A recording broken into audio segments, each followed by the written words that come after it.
इसलिए ये बात इसलिए कह रहे हैं कि ये जो 2500 वोट और जो 3800 वोट भी, इसमें अगर आपके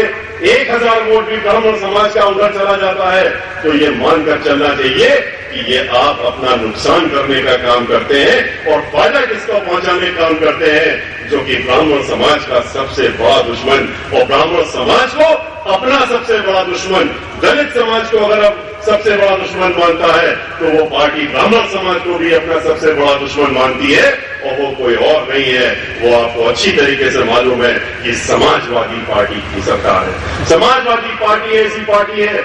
जो कि ब्राह्मण समाज का मान सम्मान तो छोड़िए,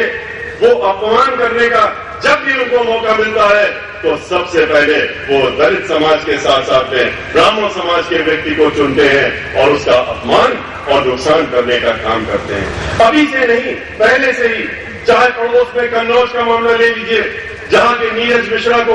उन्होंने पिछली सरकार के पहले 2006 में किस तरीके से घर से निकाल करके और उसका सर धर्म से अलग करके और उसको मरवाने का काम किया था, क्योंकि उससे नाराज हो गए थे, और उसकी मां जो कि विधवा थी उसका धड़ कुएं में फेंक दिया गया था। जब मिला 3 दिन बाद तो उसने वहीं पर अपना जीवन का अंत करने का काम किया था। ये वो समाजवादी पार्टी है जो कि ब्राह्मण करने लगी आजकल कहते हैं कि हम ब्राह्मणों की मुझको याद आ रही है, हम अपने कार्यालय में 50-60 ब्राह्मणों को बुला करके सम्मान देंगे, सम्मेलन करेंगे, लेकिन वहां पर भी क्या करते हैं, कहते हैं मुख्य अतिथि के रूप में श्री मुलायम सिंह यादव जी आएंगे। एक बार नहीं 2 बार बुलाया, और दोनों ही बार सिर्फ इसलिए बुलाया कि उन जो 400-500 ब्राह्मण वहां इकट्ठा हो गए थे उनको बेइज्जत किया जाए। और किस तरह से बेइज्जत किया कि वहां पर मुख्य अतिथि का इंतजार ही होता रहा, लेकिन वो आखिर तक नहीं आए। बोले कि बुला लिया है लेकिन ब्राह्मणों के बीच में हम नहीं जाएंगे, और नहीं गए।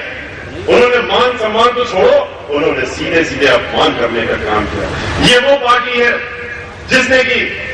आपके पड़ोस में मैनपुरी में ही किस तरीके से ब्राह्मणों की 3 लोगों की हत्याएं हो गई, और उसके बाद उन्हीं के घर के लोगों को प्रताड़ित करने का काम किया। और वहां को छोड़िए, आज जहां पर हम मौजूद हैं, इटावा संसदीय लोकसभा, इटावा शहर में ही ब्राह्मणों के साथ में क्या हो रहा है ये आपसे नहीं छुपा है। आपको अच्छी तरीके से मालूम है कि 2 महीने पहले क्या हुआ था। पूरे के पूरे गांव के ब्राह्मण समाज के लोगों को घरों से निकाल करके और किस तरीके से बेइज्जत करके, निर्वस्त्र करके और जूते की माला पहना करके, उनका मुंह काला करके और पूरे गांव में घुमाने का काम किया। उनकी तस्वीरें खिंचवाई, अखबारों में फोटो दी, टेलीविजन में फोटो दिया।